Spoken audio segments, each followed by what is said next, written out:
अवधूत चिंतन श्री गुरुदेव दत्त श्री स्वामी समर्थ हा सगळ्यांचं स्वामी श्रद्धा वृक्षावर खूप खूप मनापासून स्वागत। आजच्या व्हिडिओमध्ये आपण बघणार आहोत की दुर्गाष्टमीला श्रावण महिन्याची दुर्गाष्टमी जी आहे ती उद्या गुरुवारी आलेली आहे। तर या दिवशी आपल्याला आपल्या कुलदेवीसाठी कोणकोणत्या सेवा करायच्या बघा। श्रावण महिना हा अतिशय पवित्र महिना आहे आणि या महिन्यामध्ये प्रत्येक दिवसाला एक अनन्यसाधारण असं महत्त्व आहे। त्यातल्या त्यात बघा, आता श्रावण महिना म्हटलं की आपण अनेक सेवा करतो। आपल्या गुरूंसाठी आपण सेवा करतो। कोणी गुरुशब्द पारायण करणार असेल, कोणी नवनाथ पारायण करणार असेल, कोणी नवनाथ भक्तिसार पारायण करणार असेल। त्याचप्रमाणे बघा, जसं आपण आपल्या गुरूंसाठी सेवा करणार आहोत, आपण भगवान शंकरांसाठी या महिन्यामध्ये सेवा करणार आहोत, त्याचप्रमाणे आपल्याला या महिन्यामध्ये आपल्या कुलदेवीसाठी सुद्धा सेवा करायची आहे। बघा, मी तुम्हाला नेहमी सांगते की आपल्याला शीघ्र पावणारे देव जे कुठले असतील ते म्हणजे आपले कुलदेव आणि कुलदेवी असतात, कारण की त्यांची सेवा आपण पिढ्यानपिढ्या करत आलेलो असतो आणि नक्कीच ते आपल्यावर प्रसन्न होतात। आपल्या अगदी छोट्याशा सेवेने सुद्धा ते आपल्यावर प्रसन्न राहत असतात। म्हणून त्यांची सेवा करणं हे अत्यंत महत्त्वाचं आहे, कारण की कुलदेवी हे आपल्या कुळाचे रक्षण करत असते।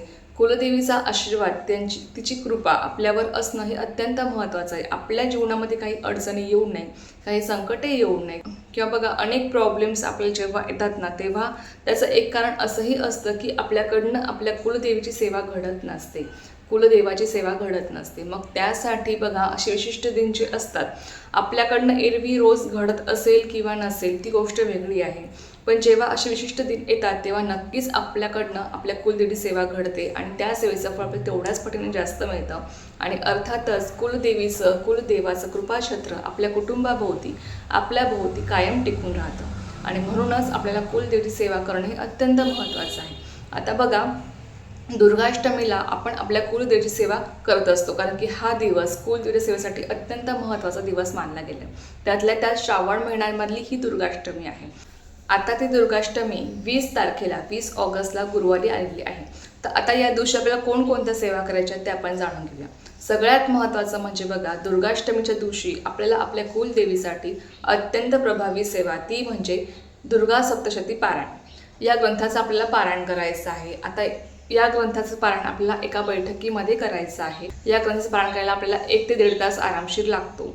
आता नेहमी आपण हे पारायण करत असतो, जे कोणी करत नाहीत किंवा नवीन आहेत त्यांच्यासाठी ही माहिती आहे। बघा, या ग्रंथामध्ये 13 अध्याय आहेत आणि हे 13 अध्याय आपल्याला संपूर्ण वाचायचे असतात।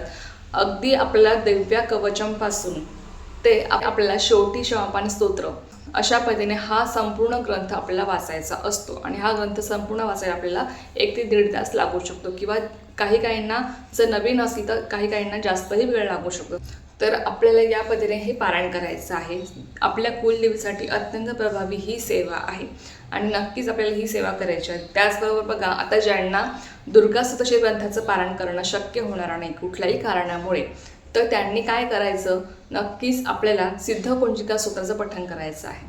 सिद्धकुंजिका स्तोत्राचं पठण जेव्हा तुम्ही 9 वेळेस करता तेव्हा तुम्हाला दुर्गा सप्तशती पारायण केल्याचं फळ मिळत असतं।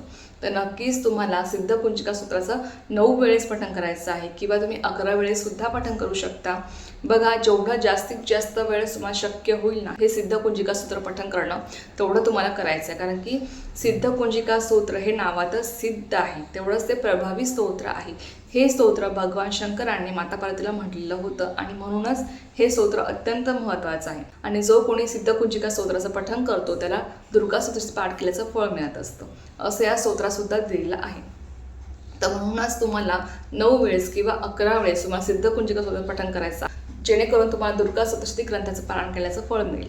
आता बघा, ज्यांना 9 वेळेस किंवा 11 वेळेस शक्य होत नाही, तर तुम्हाला जेवढा वेळेस जास्तीत जास्त शक्य आहे ना पठण करणं, जसं की 3, 5, 7 किंवा किमान एकदा तरी पठण करण्याचा प्रयत्न करा। आणि जे कोणी दुर्गा सप्तशती पारायण करणार आहेत त्यांनी सुद्धा किमान एकदा सिद्धकुंजिका स्तोत्राचं पठण करायला विसरू नका। त्यानंतर बघा, तिसरी महत्त्वाची सेवा आहे ती म्हणजे 99 मंत्राचा तुम्हाला जप करायचा आहे। ओम ऐं ह्रीं क्लीं चामुंडाय विचे हा जो 99 मंत्र आहे, या मंत्राची किमान तुम्हाला 1 माळ जप करायचा आहे, म्हणजे 108 वेळेस तुम्हाला जप करायचा आहे। आता तुम्हाला जास्त जप करणं शक्य असेल तर नक्कीच करण्याचा प्रयत्न करा, जसं की तुम्ही 3 माळ, 5 माळ, 7 माळ, 11 माळेसुद्धा जप करू शकता किंवा जास्त होत नाही तर किमान अशा वेळेस 1 तरी माळ घेण्याचा प्रयत्न करा। त्यानंतर बघा, आपल्या कुलदेवीसाठी चौथी महत्त्वाची सेवा आहे ती म्हणजे कुंकुमार्चन.